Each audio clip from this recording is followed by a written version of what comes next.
On arrive en automne, donc les courges sont mûres, certaines sont déjà ramassées, comme les potimarrons, souvent les plus connus. Et puis là on continue avec les pâtissons, et puis les musqués, les butternuts. Ça va quasiment jusqu'au printemps en fait, puisque c'est une question de conservation après. Pour garder une courge, il faut ce qu'on appelle une chambre chaude, parce que la courge ne se garde pas au frais, elle se garde en fait à une température de 15 degrés, avec un air renouvelé très régulièrement. Donc on en achète tout l'hiver, mais elles ont été récoltées préalablement dans les champs.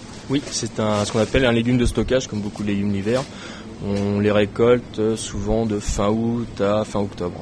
On a le bleu de Hongrie, la sucrine du Berry, la butternut, la spaghetti, le patidou, le rouge vif des tempes. On a une marina di Chioggia, on a du patidou, pâtisson, butternut, le rouge vif des tempes. Des courges, il y en a plein. Qu'est-ce que ça raconte, tous ces noms ? Ça raconte des voyages, Christophe Colomb entre autres qui nous les a ramenés, ça raconte des lieux, puisqu'on va avoir la sucrine du Berry, c'est vrai que elle est vraiment issue du Berry, après ce sont des croisements qui se sont faits. Le rouge vif des tempes vient de la ville d'Étampes, a été implanté là-bas. Le bleu de Hongrie est vraiment la courge nationale, c'est le potimarron mais qui est bleu et qui a une chair plus forte et plus musquée en fait que le potimarron.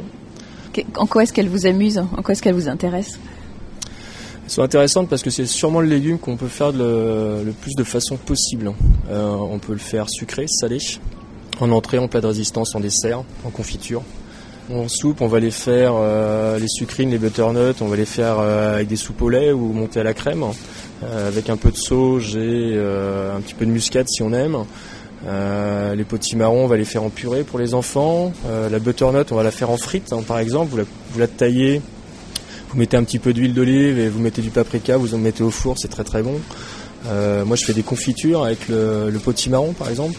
Confiture, donc potimarron et sarneau de noix. La musquée, on va la faire en confiture aussi avec des agrumes et des abricots secs, voilà. Le pâtisson, on va le faire en crumble, par exemple, au four. On va le faire en purée pour les enfants aussi. Ça passe très très bien pour les enfants. Il y a une chose, par exemple, c'est la butternut a quasiment autant de bêta-carotène qu'une carotte. C'est très intéressant au niveau nutritif. Et puis ça peut aussi faire une très belle décoration, puisque c'est une qualité de conservation dans une maison, non pas les autres légumes ou les autres fruits, par exemple.